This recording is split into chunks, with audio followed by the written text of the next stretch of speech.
welcome back to our channel.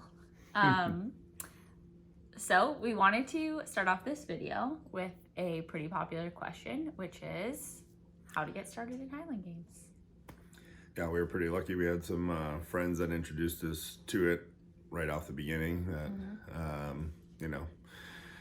got us to come out to a couple practices and everything. And that was kind of what did it, I'm sure for us, that kind of hooked us. It was interesting. And we had never tough. heard of the Highland Games. I mean, it was totally new to us. So. It's funny. I think I'd seen a caber toss online before or something, but more part of a strongman, not Highland Games per se. So, because they've done some of the Highland Games stuff in strongman competitions. So that I kind of knew a little bit, I guess, about it, but not much. So, yeah. And, it was a wake-up call athletically. Yeah, it's definitely, I mean, it's so different. It like combines strength, athleticism. It's like a mix of everything. And I would say for Rick, it was an easier, start because he had a little bit more of like a track and field background. So for someone like me, it was a little bit more of a rough entry into the world, and it still is. Who has a Hobbit background? Yeah, I have a Lord of the Rings. She does very good Harry Potter magic. Yes. Legos. Yeah, we did a few practices, right? Probably, I don't know, 4 maybe total, maybe 5. I think we started practicing maybe in like March or April for a June competition. Yeah, there's a June competition literally right by our house. So we're pretty lucky because where we're going to go with this too is just how to find the events. But there's one right behind us. It was in June. We had got in, 4 or 5 practices with some friends and stuff like that. So we were lucky to have implements and things to, work with. And then, we went and did the games. We loved it. Yeah, it was really fun. Ton of fun. I think my first games I took 3rd, I think, in the Masters. Yeah. And did all right. And then I got invited I submitted for one other games, which is the Pleasanton Games, which we kind of talked about in the first video, up in the Oakland, Bay Area. Yeah, Pleasanton area. Well, Pleasanton. But that was a big game, so that was even more of a wake-up call because there was, really good athletes up there too. Yeah, it's like the best of the best. Yeah, so it was quite a jump into the fire type situation. Yeah, so our first year, we each did 2 competitions. We didn't really compete a ton in our first year. Like, that was really just our introduction to it. We started practicing a little bit more frequently. I think at the time, I was maybe still wrestling and you were doing powerlifting. So we had like other stuff going on in our lives. We hadn't fully jumped in. But yeah, that was kind of how we got started and introduced to the Highland Games. The next question that a lot of people ask is how can they get started in the Highland Games? So there's a lot of resources online. Yeah, I mean, I think the best place to start is if you're on Facebook, search out Highland Games. There's a lot of different groups out there. I know there's definitely the federations, which would be like IHGF, GLSSA, I believe there's SAAA, NASGA, there's Scottish Masters, and we can link all these down below so you guys can see them. Sisterhood of the Highland Throwers, they put out like a really good detailed list of all the games in North America area. Yeah, and then so all those groups will be on there, and they all have usually upcoming events are posted to their pages, and you can probably search your state, which will bring up results, and that way you can kind of see hopefully dates. Sometimes they don't put up the dates till it gets closer, but at least you'll know. We'll link all those resources in this video below, so hopefully you can just make it easy, click them, see if there's a Highland Games in your area. Because I feel like they really are more common than you'd think. Like, you can look in most states and find a games at some point throughout the year, and in some states there's multiple throughout the year. So if it is something you're interested in doing, there are resources out there that just takes a little bit of work, and hopefully this will cut down that time for you a little bit. I thought we were pretty lucky because we were on the West Coast and we have good weather, and I'm like, oh, there's Highland Games, pretty much year round within a couple hours of where we are. But last year we traveled a lot, across the United States. And I mean, we were in Pittsburgh, they're going to be doing a games in like Thanksgiving, like, I think, I definitely, in the cold. So I mean, it's all over. And then there's databases out there too, which we kind of mentioned NASGA, but they have everything on there. You can go see like stats of people. You can go separate it into your weight classes. You can look up actual individual athletes if you want to follow along with somebody. They have results for every games that reports back to them, and then they also list upcoming games on there. So, which brings me to our next point. Well, I mean, NASCA just kind of brought that up. Is how do you know what group to sign up? When you find new games, you're gonna see when you enter it, there's like women's A, women's B, women's C, sometimes a lightweight, masters, all those different categories, and pretty much the exact same for men. So a lot of times, I mean, it's a little bit self-explanatory, but the lightweight division for women is if you weigh 150 and under, and they'll weigh you in on the day of, and I believe for men it's 200 and under, and then usually men's and women's A classes are that's like if you're it's the best of the best. It's like the best of the best before going pro, basically. Yeah, definitely the most hopefully it should be the most experienced throwers that there are. It will depend on how many people sign up for the games. Sure, sometimes they combine you in a group or whatever, but if you get to have an entire what's it called, like if you have an entire if all the classes are getting full, if you're a novice, if you're just starting, you're going to want to look for a women's C or B. Or novice. Some of them have novice if they're big games. Yes, you can pick yours. And when you sign up for a novice class, also that lets the judges know that you're probably a beginner. And they'll ask, has anyone touched a caber before? Has anyone touched this implement before? And they'll help you out. So it's cool that they have those classes. So the basics are, hey, you don't need to be practicing a bunch of times before you get into it. You can literally you can sign up and just jump in because of the class set up. It's really cool.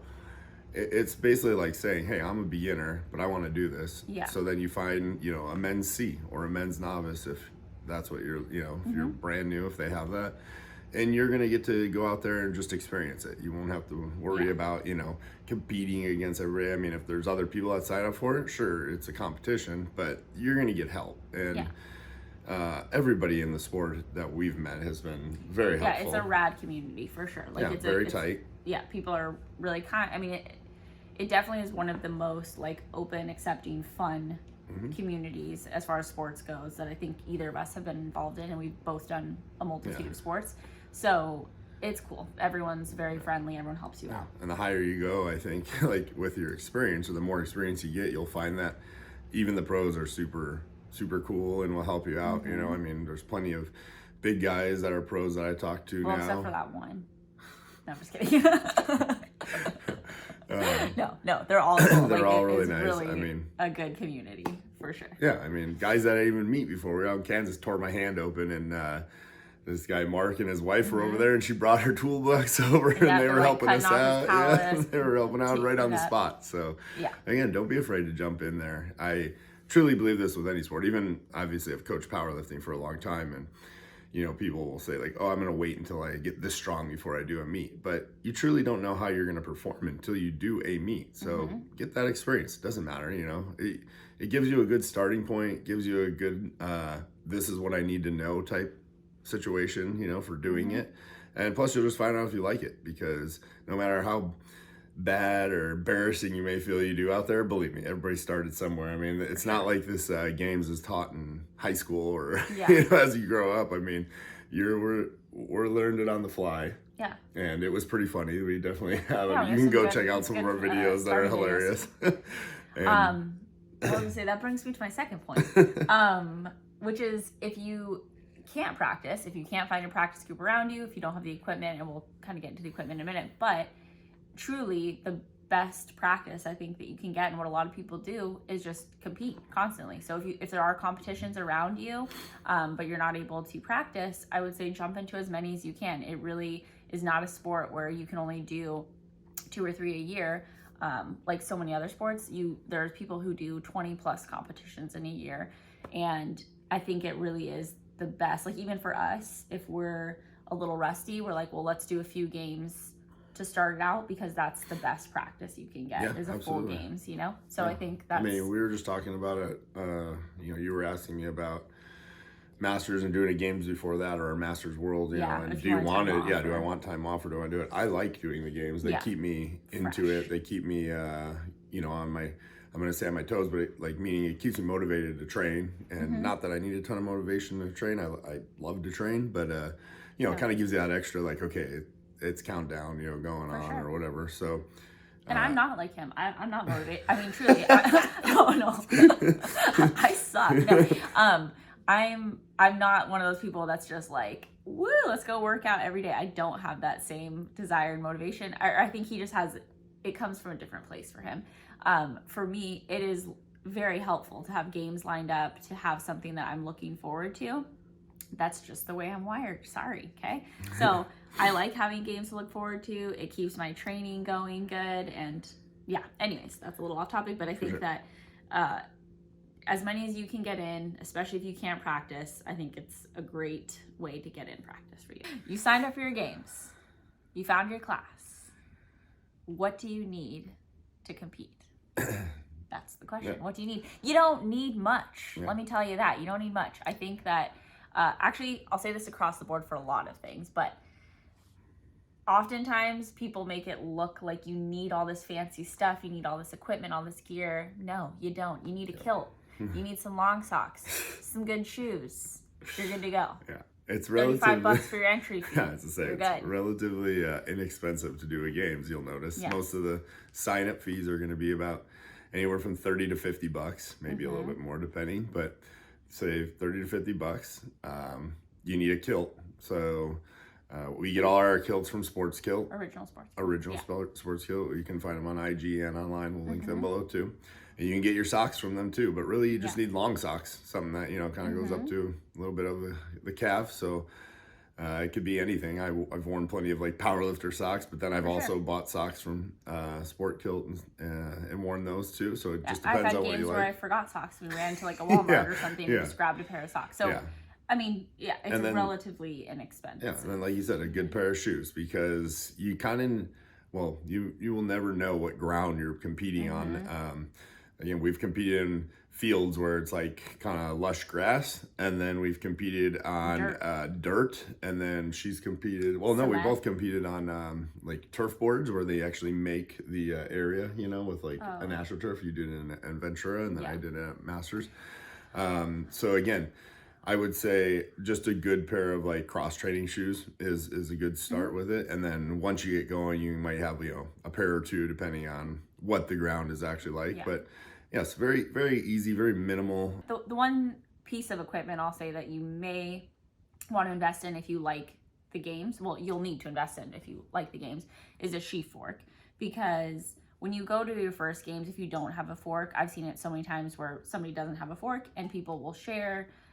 Like we said, people are super awesome, and I have no doubt somebody will find a sheaf fork for you to use. But if you like the games, you will want to bring your own. Everyone typically brings their own sheaf fork to the game. Mine is from Clan Bacon. I know there's plenty of other places you can get forks. So again, we'll try and we'll go into an equipment thing where you guys can get equipment. But this is just the basics. So and like she said, my first games, actually both our first games, we both used somebody else.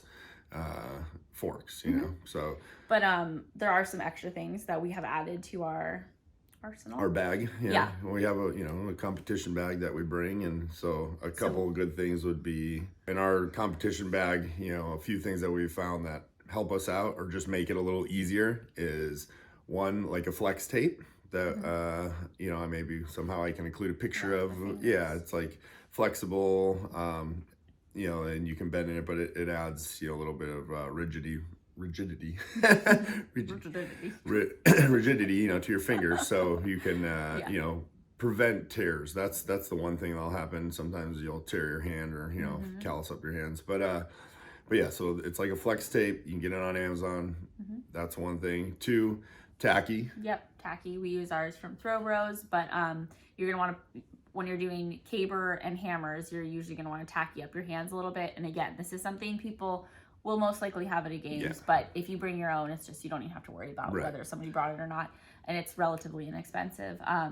But that will help you with certain events, and small, you can get travel sizes. I mean, yeah, you got all kinds of good things. You can go to Home Depot and buy a spray tacky they have.